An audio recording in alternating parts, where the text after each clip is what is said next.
we come to topic C, and we're looking at the definition of diversity. Workplace diversity. Let's look at workplace diversity. This is to do with people issue. The focus is on the difference or differences and similarities of people in an organization. It's also inclusive in nature of dimensions beyond specified legal or equal opportunities and affirmative actions, also inclusive of non-discrimination statutes. It can be interpreted to include the identities and perspective of people that people bring, such as a profession, education, it could be parental status, geographic location. As a concept, it's inclusive of everybody.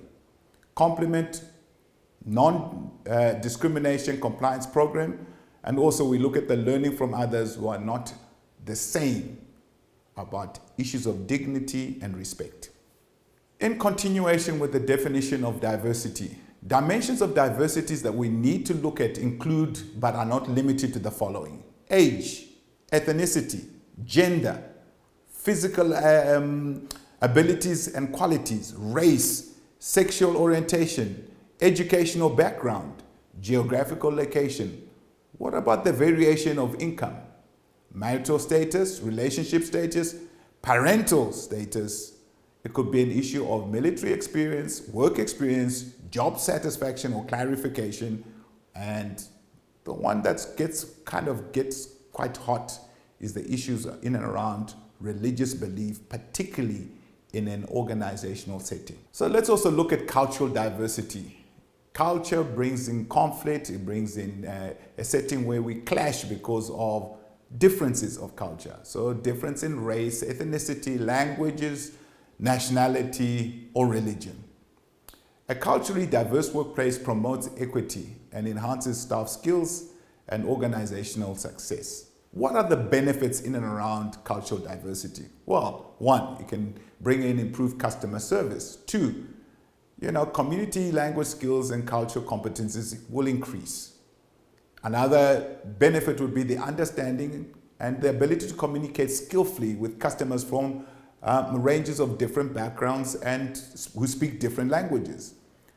Another benefit could be customers' identity with and relate to organizations that reflect levels of diversity. Our response to service delivery and enhance of staff skills is another benefit. Again, another benefit would be reduction in skills shortage. Let's go again back to work diversity. Work diversity is inclusive of people's individual differences. Encouragement to work in areas of strength and capabilities makes people happier, more productive, likelihood to stay within the organization. So retention of human capital becomes a great advantage. It also helps us acknowledge this difference through the actions of how people relate within an organization. Again, we've got to bring in the issues of very clear processes to create flexibility and responsiveness within the organization, where staff potential is recognized and developed. Again, further on, we'll talk about issues in and around values, beliefs, and ideals shared by the members. And when it comes to culture, it can bring conflict. So we need to find out what's good about it, what's desirable, and also what's not desirable. So we're going to keep what's good, be able to drop what's not so great. Values, when it comes to values, are considered subjective and vary across cultures because everybody thinks that their values probably are better, and so at times they can impinge on other people's rights when it comes to values. The types of values include, again, they're ethical, moral, they could be doctrinal, they could be ideological, they could be, and when we talk about ideological, it could be political, it could be religious, social, and the list goes on. We come to the issue of product diversity. Here we're talking about potential economic benefits that are gained from varying differences of experience, perspective, skills, and this is going to come across the organization. What is the integration within the organization? We also need to consider what makes good business sense in an environment where local diversity and global interconnectedness play a critical economic role. And so the mindset has got a role on these key critical components. We also look at what is estimated as the multicultural groupings comprising of half of the buying power of a market. If your market share comprises customers of a particular ethnic group, what is the strategy that we'll need to bring across to that? Do we understand from a cultural perspective? Do we also understand from a productive perspective what the needs and the wants are required in that requirement? Another component under the definition of diversity, we might need to look at the age diversity in the workplace. Here we talk about lifespans.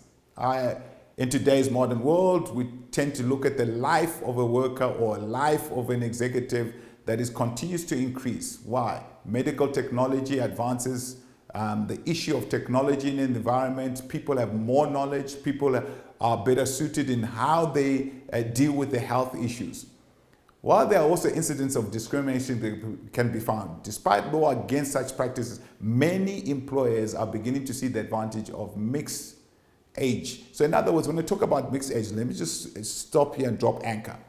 Mixed age, the young people coming in, the older people, and again, further down the line, we'll talk about generations. And we'll look at the groupings.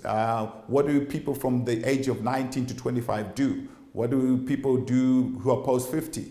And so there's no discrimination. We're looking that we have a good mix of experience. We also have a good mix of people who are coming in at the lower ends, or not rather lower ends, but coming into the workforce environment, who are brimming with innovative ideas, great skills, great energy. So furthermore, employees also benefit from a multi-generational interaction of today's work experience. As I mentioned before, when we were talking under the age diversity in the workplace, we also need to look at the multiple generations, multiple work skills and styles. And so in a workforce perspective, we're going to look at a couple of generations. Now, everybody has a say in all these things because as time evolves, kind of people have named these generations differently. But we're going to just confine it to one, the matures, as referred to as the traditionalists. The second grouping we're going to look at is the baby boomers. Okay, structured, and we'll look at the characteristics of why they named the baby boomers. Then we'll look at Generation X, and we'll look at Generation Y. Now, in modern environments, there's also Generation Z. So I'm going to group Generation Y and Z together, and these are called the millenniums. Okay, so these generations display two things: different attitudes and how they approach the circumstances and the challenges in the workplace. So we're looking at how they respond or how they react in the work environment based on these groupings. So let's further reiterate. One, the matures, also referred as the traditionalists. Two, the baby boomers. Three, the Generation X. And then fourth grouping is going to be the Generation Y and Z. I've grouped the Y and Z together, and which we call the millenniums. Let's look at the first grouping. The mature, the traditionalists, these range in the various age category, 1920s to 1940s. Anybody born in 1920? I think there are very few. So what is the attitude? They reflected very good work values, common during to the time. And so they would have worked in around values because it was in a difficult economic year period, because they had they were at war most of the times. Okay? Among the attitude or the values that they would have inculcated would have been sacrifice, duty to nation, duty to fellow comrade, would have displayed delayed gratification. So we are in it for the cause, let's delay gratification, it can always come later. Some of them would have sacrificed their lives, some of them would never have seen the gratification. They would have talked about loyalty, hard work, respect for authority, and conformity. So theirs would have been round based on character issues. Okay. Second grouping will be the baby boomers, 1940 to 1960. Kind of speaking to my dad's age. So I'm not giving my age away, but just giving. So they share a common degree of their parents' values, of the matures. Okay. They didn't always adapt to the matures, focus on good and the delayed gratification. They needed to see things now. Okay, they lean towards instant gratification and fulfillment of self and its desires. Okay, the lesson in their era taught them that the value of communication and team efforts or personal development on an optimistic view were key. Now we come to the third grouping, which is an exciting group, which is Generation X. I think you're kind of working it out why I'm excited about that group, but I won't give it up and tell you why. But they follow their path of self-fulfillment in their careers, in their lives. So they're really career-based, career-oriented, they're self-reliant, they're skilled, they work independently, and they're comfortable with race and gender, sexual diversity, the emerging of technology. They understand global concept of the world, and they work from a social issues intertwined with today's global economy. Okay, to extend from an attitude perspective, the lesser degree of loyalty to a particular employer. So in other words, they've hopped jobs quite a few times. So that kind of characterizes Generation X. Now, probably the most challenging one we're going to talk about is Generation Y or Z. They're born post-1980. Okay, in entering the workforce, they're very liberal in approach. They're very confident in themselves. They demonstrate a high degree of, confidence with diversity and technological issues. Okay? They have a sense of civic duty and social responsibility, albeit for a modern global twist. Okay? Communication, high level. Telecommunicating, cell phones, laptops, and the various applications that go with it. So this is really your 21st century in terms of the modern world.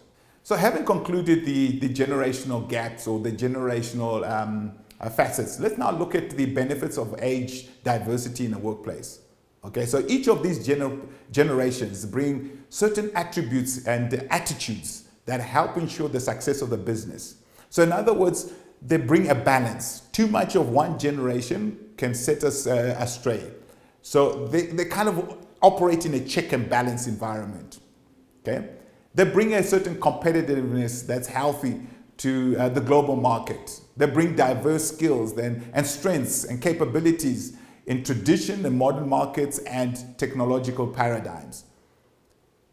They become a grouping from an employee benefits that kind of bring benefits and lifelong learning. One generation can learn something from the other, and it can be bottom up, it can be top down. There's an interaction regularly of the different generation as they share values and beliefs. All generations need to adapt and be constant to change. Change has become a constant factor. So each generation can learn from one another. There's no right or wrong all the time from each generation, but they can pass on information and they can bring some of their beliefs or values and kind of look at the other groupings and learn something that will create a better value or better way of believing, and that's commensurate to the organization return on investment. We come to the issue of gender diversity.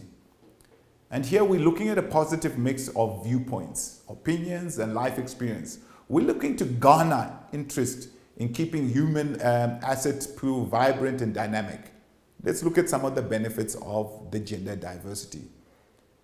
One, to promote and mentor female employees. Now, I'm not just picking on the females here, but for a long time, it seems that the promotion of gender diversity has lagged behind. And so there's a concerted effort to actually promote and mentor female employees. We need to look at inclusivity when it comes to transgender or non-sexual employees in addition to the normal six gender roles of female and male. Okay? We also need to look at promoting and employing without respect of gender. So no one's prejudiced, irrespective of their gender. And then we also need to look at the organizations. How does it garner the positive notice from customers to attract a large grouping for eager job applicants without prejudicing them when it comes to gender?